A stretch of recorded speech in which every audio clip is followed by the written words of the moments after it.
First time L.A. County's medical examiner is issuing findings of the death of aspiring model Maleesa Mooney. And while police aren't talking, the medical examiner confirms she died as a result of homicidal violence. The 31-year-old was found dead in her downtown L.A. apartment by police conducting a welfare check on September 12th. Her sister revealed yesterday to KTLA that Mooney was 2 months pregnant at the time of her death and suffered several broken bones. Family members have told KTLA that detectives have shared very little information about what happened to Mooney. No arrests have been made in the case, and no suspects have been identified. On September 12, 2023, Los Angeles Police Department, LAPD, officers responded to a welfare check requested by Maleesa Mooney's sister, Jordan Pauline, at a downtown high-rise on South Figueroa Street. Inside, they made a discovery no one could have predicted. The 31-year-old model and real estate agent's body was wedged inside her own refrigerator, blood pooled beneath it, and signs of significant physical trauma were scattered throughout the apartment.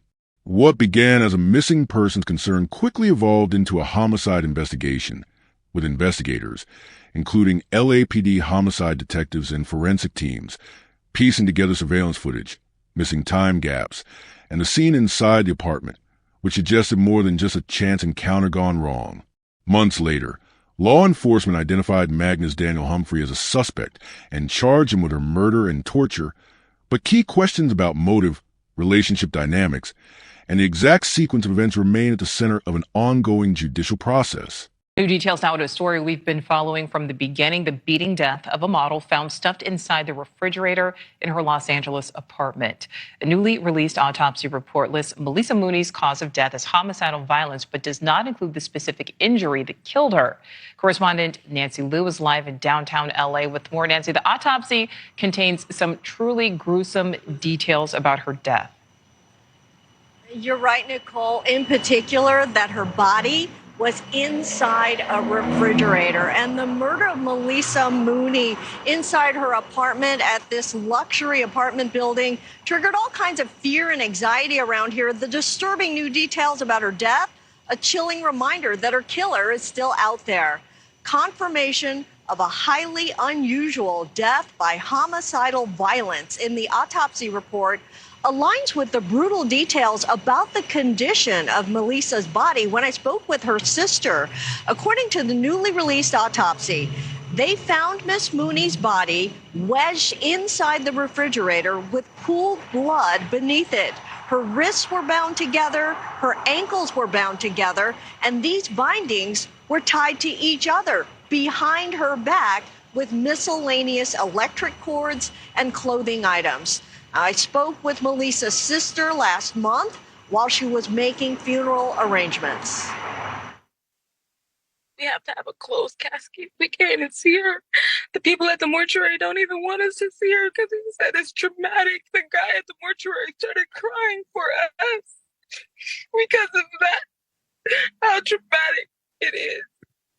And it's like, why would someone do this? You know, like, why would someone do this to her, you know? And Jordan Pauline also told me that her sister was 2 months pregnant at the time of her murder. However, the autopsy indicated that the model was not pregnant and she had cocaine and alcohol in her system.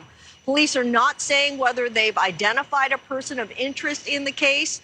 According to the autopsy report, Maleesa was last seen alive on September 6th, and the day after, surveillance showed an unknown man using her key fob in a building elevator. Now, Maleesa's body was discovered in that refrigerator the week after September 12th, and that's when her family had asked police to conduct a well-being check. Nicole? All right, Nancy Liu reporting live in LA. Thank you. Stay with us as we unravel this shocking story and uncover the heartbreaking details of what led to this senseless loss. Before we begin, let us know in the comments where you're watching from and what are your thoughts as the story unfolds. Welcome to True Crime Tales, where we reveal the crimes that shock communities and the secrets hidden behind closed doors. These are real people, real events, real consequences. Hit subscribe and turn on notifications. You won't want to miss what's coming next. Now, let's begin. Maleesa Mooney was 31 years old at the time of her death. She worked as a professional model and real estate agent in Los Angeles, California. Mooney was a sister of Jordan Pauline and a cousin of Guyanese singer Pauline Johnson. She was recognized for her professional achievements in both modeling and real estate and maintained strong connections with her family and colleagues. In her modeling career, Mooney participated in a variety of local and international assignments. Alongside modeling, she actively conducted business in downtown Los Angeles real estate. She had recently moved into a new apartment building in downtown LA shortly before her disappearance, which had become her primary residence. Mooney was socially active, frequently interacting with friends and maintaining her social media presence. She was known to be kind and outgoing and had established routines that kept her in regular contact with her social network. At the time of her death, she was approximately 2 months pregnant. Her social interactions in the week leading up to her disappearance were documented through social media posts and statements from friends, showing no indication of distress or unusual behavior. The last confirmed sighting of Mooney occurred on September 6, 2023, when surveillance cameras captured her leaving a local cafe near her residence. Phone and laptop activity showed that her last messages and emails were sent hours before she vanished. Friends and colleagues who interacted with her in the days prior described her as behaving normally, with no signs of imminent danger or threats to her well-being. On September 12, 2023, police responded to a welfare check at Mooney's downtown LA apartment after family members reported that they had not heard from her. Officers, with the assistance of building management, entered the residence and found Mooney's body wedged inside her own refrigerator, with blood pooled on the floor beneath it. Her wrists and ankles were bound behind her back using a combination of electrical cords and clothing items, and a gag fashioned from clothing was placed in her mouth. The positioning of her body suggested that it had been deliberately placed inside the refrigerator after death. There were no clear signs of forced entry into the apartment, indicating that the victim may have known her assailant. The autopsy revealed multiple injuries, including blunt force trauma to the head, bruising across her arms and torso, lacerations, and a rib fracture. Torn hair and fingernail scratches indicated that a struggle had occurred prior to death. These injuries were consistent with violent physical altercation, but were not individually sufficient to determine the exact cause of death without further analysis. Toxicology testing indicated trace amounts of cocaine and alcohol in her system. While present, the role of these substances in contributing to her death was uncertain. The medical examiner officially ruled the cause of death as homicidal violence, confirming that the death resulted from intentional actions inflicted by another person. Investigators considered asphyxiation as a possible mechanism of death due to the bindings and gag. Blood pattern analysis and other forensic techniques were used to reconstruct the sequence of events. Physical evidence, including fingerprints, DNA, and trace materials, was collected to assist in identifying the perpetrator and clarifying the circumstances surrounding her death.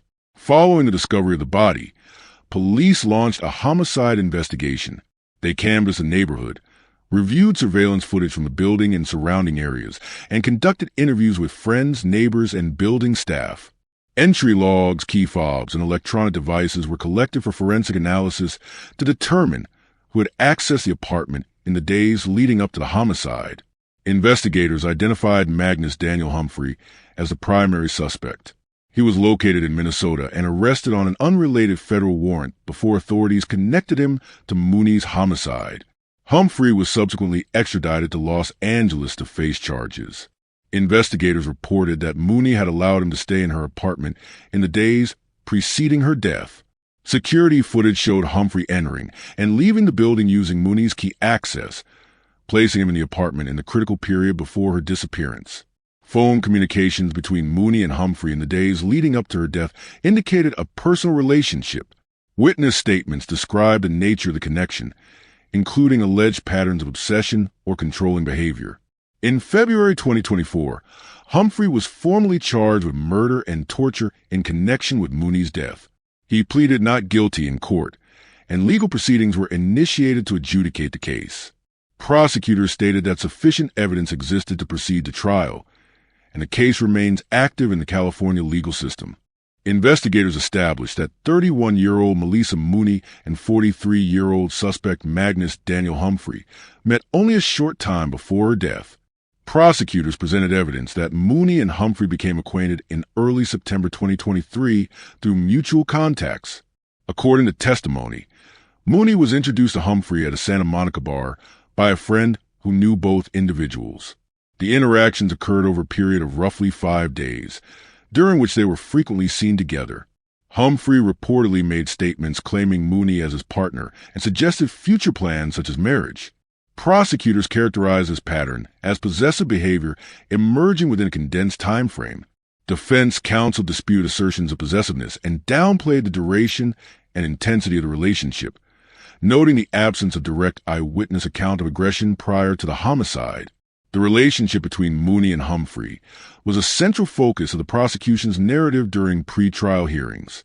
Witness testimony indicated that the two were rarely separated during the period they spent together, and that Humphrey's conduct included physical closeness and verbal references indicating a sense of ownership. One witness described Humphrey placing his arm around Mooney in a manner she perceived as an ownership grab, which prosecutors suggested indicated controlling behavior rather than mutual consent.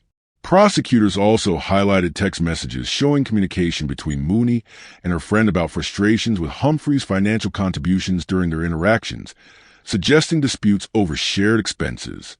Defense arguments contested the prosecution's interpretation of the relationship. Humphrey's attorney maintained that there was no firm evidence he had been aggressive toward Mooney prior to her death, and that the relationship lacked the depth or duration to establish a defined motive. The defense pointed out that DNA evidence confirmed the two had been physically intimate and that Humphrey was present at the crime scene, but argued that these facts did not establish responsibility for the homicide itself or intent to cause harm. The defense also noted that no independent witness observed violence between the pair before Mooney was found dead. Prosecutors proposed potential motivations linked to financial disputes or disagreements over control as factors that may have contributed to the escalation of violence. They framed the brief relationship as one in which misunderstanding about expectations and contributions could have played a role. However, no definitive motive has been confirmed, and the district attorney's office did not publicly release a precise explanation attributing her killing to a specific cause. The police haven't told us anything. And that's got to be, so difficult in itself, as there is a killer out there, and not just a killer, there is a brutal murderer out there. I listened to your interview with Nancy Liu, and I wanted to make a certain note about the injuries that you learned of with your sister. 2 broken ankles, but were there other injuries to her hands, arms, and legs? Did she suffer other broken limbs or cuts or bruises? Can you describe what the injuries were? Head trauma, her whole body. Damaged her entire body, from her head to her toes. To the point where the mortuary said that they had to literally, and I'm quoting, put her back together again? Yes. I am so sorry that you and your family are dealing with this. Have the police shared any information about the nature of this killing and what it might say about the killer? Have they asked you for any help in terms of getting them leads to who might have done this? I'm doing my own investigation at this point. I'm giving them everything that I know, to the point that they're like, just back off, and they're not even answering, They called my mom today, but still, again, nothing. They said they can't let us know anything, so nothing. And no information about a robbery or any other motive that might have led to this? Well, we know that her phone and laptop was stolen. And when we went to go get her belongings from her apartment, we noticed that the refrigerator was missing. So that was a part of evidence. And we've noticed that her clothes from her Miami trip was still there. Her luggage was there. So we took her luggage and stuff. But her dirty clothes were missing. It was random weird things missing. But what I realized that was most important, what we need was like her iPhone and laptop. Can I ask you, Jordan, we're showing pictures of your sister. She's just absolutely stunning. I mean, it's obvious why she was a model. You're also stunning and beautiful, and I can't help but notice the resemblance between the two of you. You're very famous as a pop singer. Are you concerned at all? Is there any thought with the police that they might have mistaken her for you, that because you're famous, it might have been a fan who was a dangerous fan? I don't know. Like, my sister wouldn't harm a fly. Like, she'll run from a fly before she harms it, you know? I don't know. She just was so sweet. Like, I don't understand, you know? It just doesn't make sense. I don't know who would do this. Jordan, what about the pregnancy? Is there any thought that the pregnancy had anything to do with this, given the fact that it was so new? It was maybe even brand new news to the father. Yeah, like, this is something like my sister wanted, you know. She told my mom, like, earlier, like at the end of August, that she missed her period and stuff. Like, she's like excited, giddy about it. And like, they like to break the news to me late, you know. So I didn't know anything about it. And then when her friend guy that she's dealing with called me, he talked to me and my mom. He told me, and her, like, yeah, she was pregnant. We were expecting, and like we were going to go to the doctor and, you know, weigh out our options. But I know that she wanted to keep it. Like, he's devastated. He's heartbroken. But you know, the police, they, no matter what, in an incident like that, they will always look first to a boyfriend or a family member. Do you know if they questioned the father of the child? I don't believe they have questioned him yet either. Do they know that she was pregnant, the police? I've given them this information. And they know who the person is, in case they do want to follow up. I've given them everything that I know. Jordan, I'm so incredibly sorry that you have learned this information in this way. I can't imagine what it's like to go through this. My heart goes out to you and your family, as well as the family of Nikki Coates, the other model, just a mile away. And I am praying for some resolution for you in this case, and that they catch whoever did this, the monster who did this to your sister. God bless you. Thank you so much. Jordan Pauline joining us tonight on the murder of her sister, Maleesa Mooney. And if you have any information at all about this case, please call the LA Police Department, 213-996-4150, 213-996-4150. Take a picture of your screen, grab a screen grab, and call the LA Police if you know anything. Crowdsource solutions. Find killers. Defense counsel argued that the evidence of any such motive was speculative and did not prove intent to kill or torture. News coverage of Mooney's death began immediately after law enforcement announced the discovery of her body inside the refrigerator of her downtown Los Angeles apartment on September 12, 2023. Early reports detailed the unusual circumstances of the crime scene, noting that Mooney had been bound, gagged, beaten, and placed inside her own refrigerator.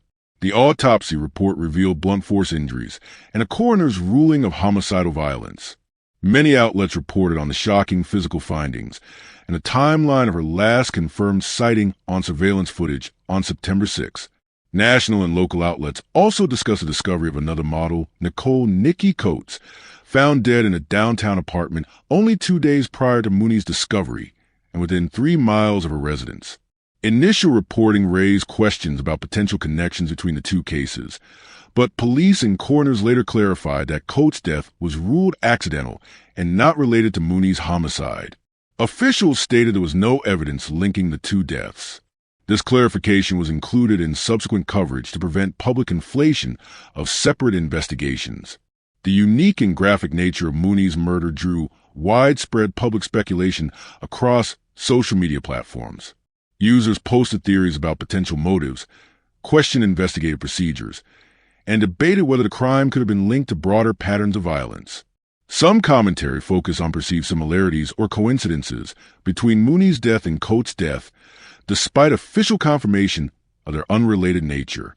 Others highlighted aspects of the investigation, such as surveillance evidence and the delayed welfare check, as contributing to public interest. Online memorials and informal vigils appeared on social networks as users shared images and details of Mooney's life and work. In parallel, commentators raised awareness of case details, and some urged authorities to release more information.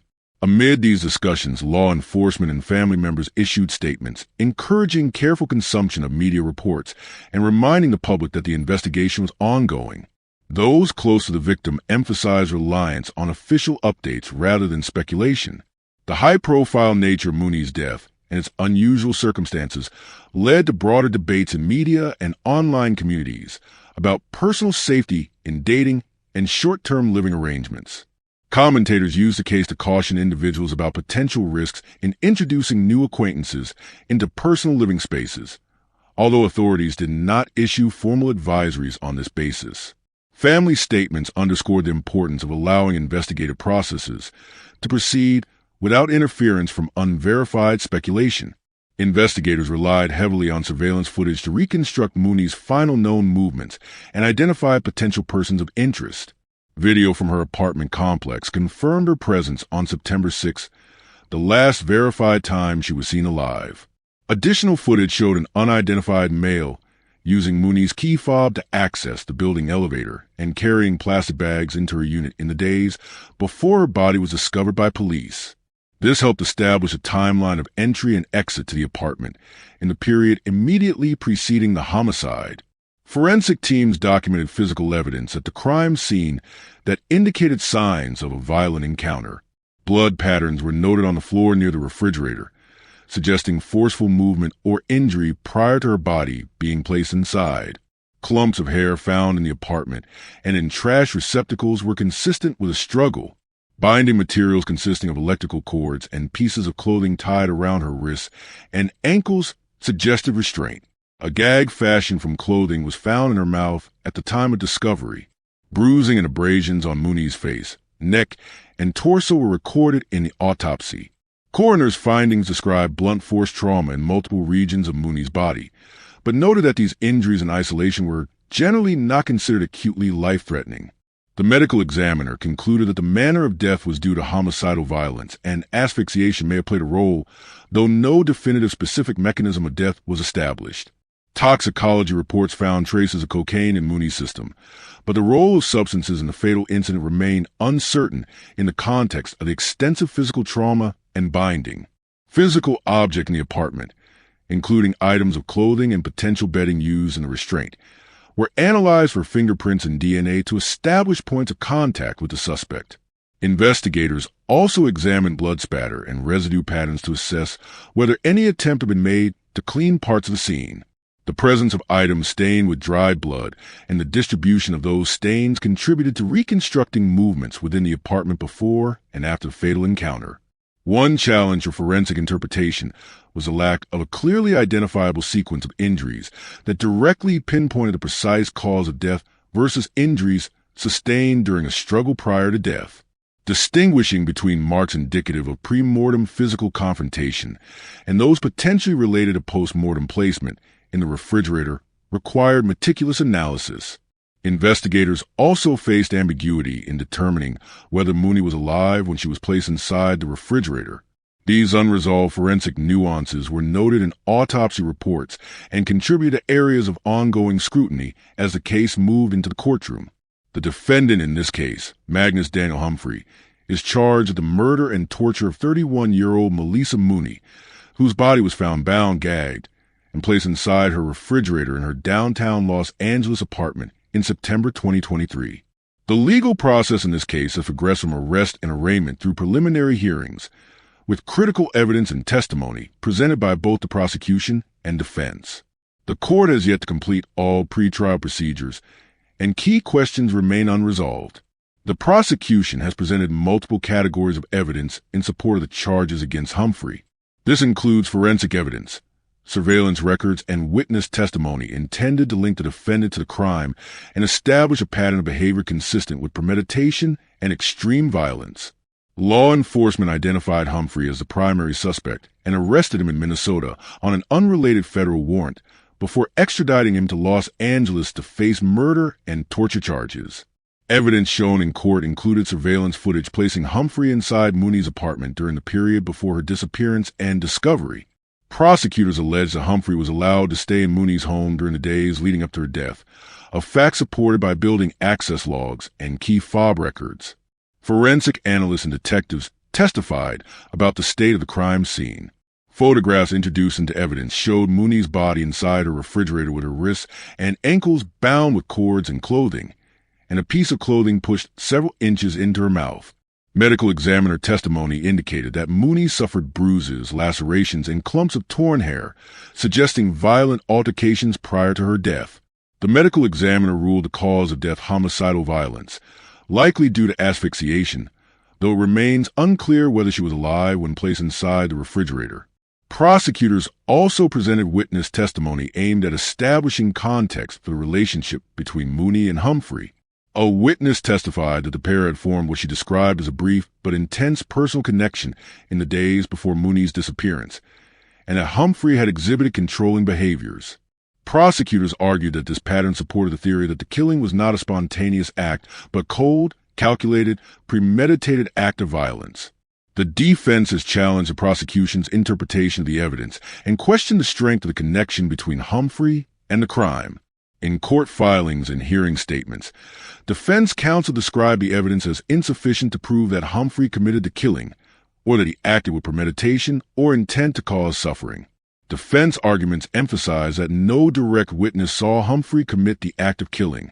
While DNA and video evidence may place him at the scene and establish that he had sexual contact with Mooney, defense counsel argued that this does not demonstrate responsibility for her death. The defense also disputed prosecutorial characterizations of the relationship between Humphrey and Mooney, asserting that the evidence of obsession or control was speculative and did not prove violent intent. Additionally, the defense questioned the credibility and relevance of some witness statements, including how behaviors interpreted by prosecutors could be subjective or open to alternative explanations. The defense further argued that there was no clear motive established by the prosecution that would prove intentional killing or torture. In October 2025, a Los Angeles Superior Court judge ruled that there was sufficient evidence for Humphrey to stand trial on the charges of murder and torture. This decision followed a preliminary hearing during which prosecutors laid out their evidence and the defense contested its strength. The judge's ruling means the case will proceed to trial unless resolved by plea negotiation or dismissal before that point, a.t. the preliminary hearing. The judge also addressed pretrial motions, including defense attempts to dismiss charges based on alleged weaknesses in the prosecution's case. The motion was denied, allowing the prosecution to continue with preparation for trial. In that hearing, the judge noted that while the evidence presented thus far may not be conclusive proof of guilt, it met the legal standard required to advance the case. The court has not yet scheduled a final trial date.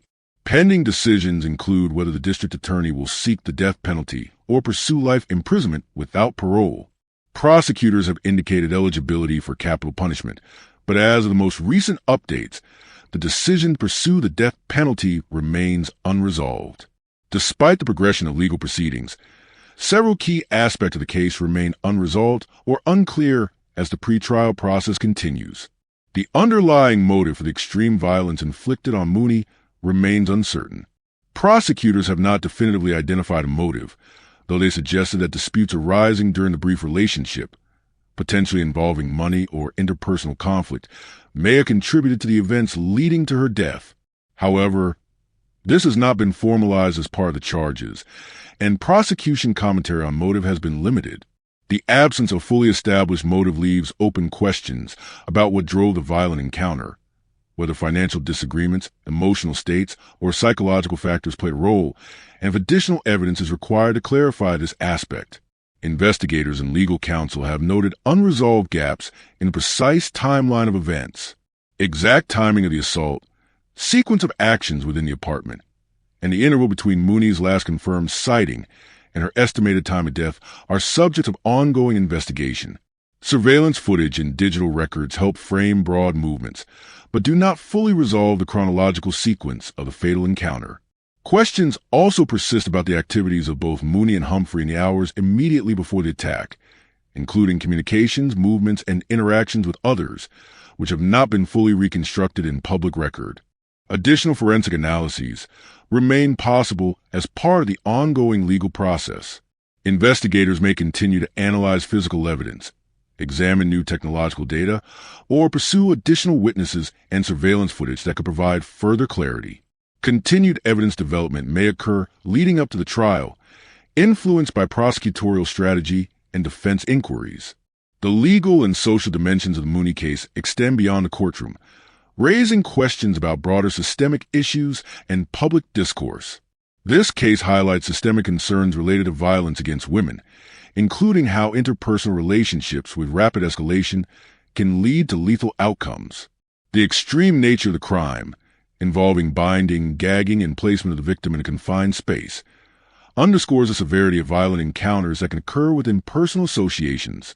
Media reporting on this case has involved graphic details and speculation, which can influence public perception. Coverage of unusual elements, such as the location of the body and similarities drawn to other deaths in the area, can create sensational narratives. The distinction between factual reporting and speculation is critical, as public commentary and social media discourse have at times intertwined with legal developments, potentially impacting perceptions of evidence or fairness. Accurate reporting based on verified court records and official statements remains essential for maintaining the integrity of public understanding. The Mooney case also illustrates issues related to the transparency of legal proceedings. Pre-trial hearings, evidentiary standards, and prosecutorial decisions, including whether to pursue the death penalty, occur within structured legal frameworks that balance public interest with procedural law. The process by which evidence is reviewed, motions are adjudicated, and decisions about charges are made reflects the checks and balances embedded in the criminal justice system. This case underscores the importance of clear documentation, adherence to legal standards, and responsible media engagement as complex and high-profile criminal cases proceed through the courts. If you found this story as gripping and heartbreaking as we did, don't forget to like this video and share it with others. And if you want to hear more true crime stories that uncover the mysteries behind these tragic events, make sure to subscribe to our channel and turn on the notification bell. You won't want to miss our latest stories, updates, and discussions. Thank you for joining us on this journey to seek justice and explore the truth. Together, we can make a difference. Until next time, stay safe and stay aware.